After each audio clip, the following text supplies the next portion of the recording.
오늘은 북한이 연평도에 대한 폭격을 감행한 지 5년이 되는 날입니다. 참으로 슬픈 일이 아닐 수 없습니다. 홍성 보훈지청장님을 모시고 연평도 폭격 도발의 의의와 시사점에 대해 한 말씀 듣는 자리를 마련해 보았습니다. 지청장님께서 바쁜 일정에도 불구하고 지난 순국 선언의 날에 이어 오늘도 이렇게 인터뷰에 응해주셔서 감사드립니다. 우선 연평도 폭격 도발에 대한 사건 경과에 대해 한 말씀 부탁드리겠습니다. 예, 안녕하십니까. 홍성보훈지청장 정현종입니다. 지금부터 5년 전인 2010년 11월 23일은 북한은 우리의 포격 훈련을 핑계로 연평도 우리 해병대 기지와 민간인 마을에 해안포와 곡사포로 추정되는 포탄 100여 발을 발사했습니다. 이러한 북한의 포격 도발로 인해 해병대 장병 2명이 사망하고 16명이 중경상을 입었으며 민간인 2명이 사망하고 10명이 부상당했습니다. 1953년 7월 휴전협정 이래 민간을 상대로 한 최초의 대규모 군사 공격이었던 것입니다. 우리는 첫 피격이 있은 지 13분 후에 대응 포격을 시작함과 동시에 전투기 8대를 출격시켰고 이후 북한의 공격이 중강되어 상황이 일단락되었습니다. 참으로 안타까운 일이 아닐 수 없는데요. 오랜 역사를 통해 하나의 국가를 이루고 있던 우리가 어쩌다 이러한 상황에 이르렀는지 모르겠습니다. 때때로 한 민족이기는 하지만 이렇게 호심탐탐 도발을 일삼는 북한에 대해 실망하면서도 과연 통일을 해야 하는가 하는 회의에 빠지기도 합니다. 이에 대한 지청님의 개인적인 생각을 묻고 싶습니다. 통일을 하루빨리 나아가야 하는 현 시점에서 북한이 이처럼 도발을 그치지 않고 있는 점이 저로서도 참으로 슬프고 유감스럽게 생각하고 있습니다. 국가보훈처의 구성원으로서 분단 극복의 의무를 부여받는 저로서도 때로는 이러한 상식에 벗어난 북한의 도발을 경험하면서 통일에 대한 회의에 빠질 때가 있습니다. 하지만 결국 통일은 우리가 나가야 할 필연적인 길이라는 결론에 도달하게 됩니다.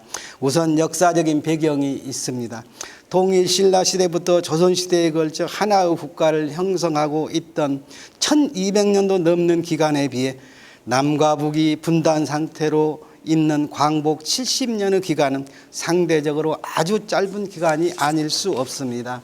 하지만 더욱더 중요한 요인은 현실적인 문제입니다.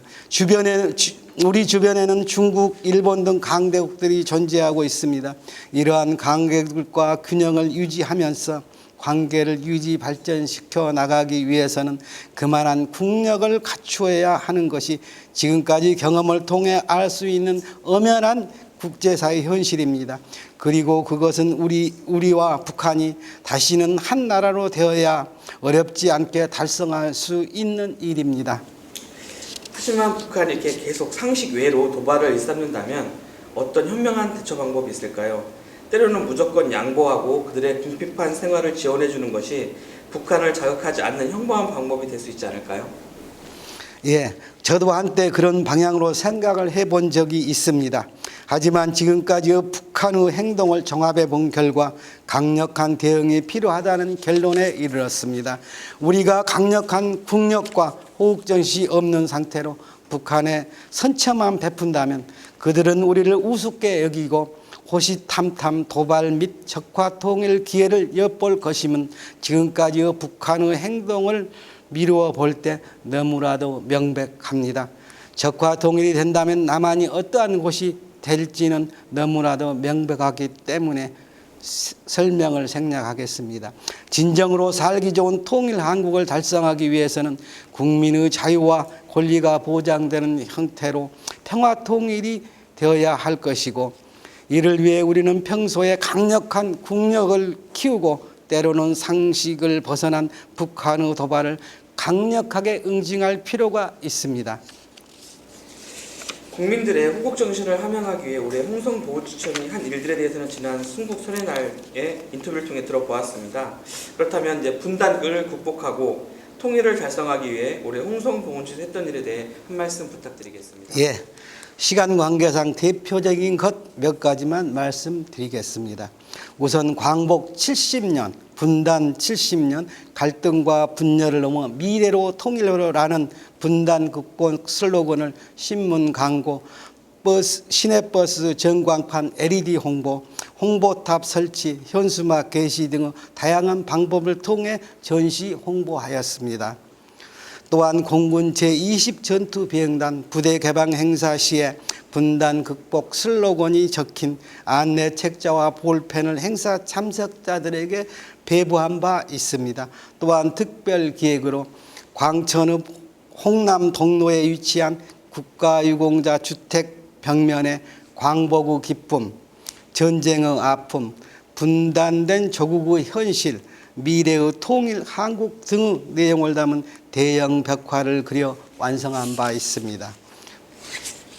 그동안 정말 다양한 노력을 기울이고 계셨는데요.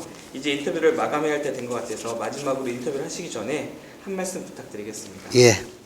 국가보훈은 나라를 위해 희생하고 공헌한 국가유공자의 명예로운 삶을 보장하고 그 희생과 공헌이 헛되지 않도록 호국정신을 함양하고 평화통일을 이루가는 것입니다.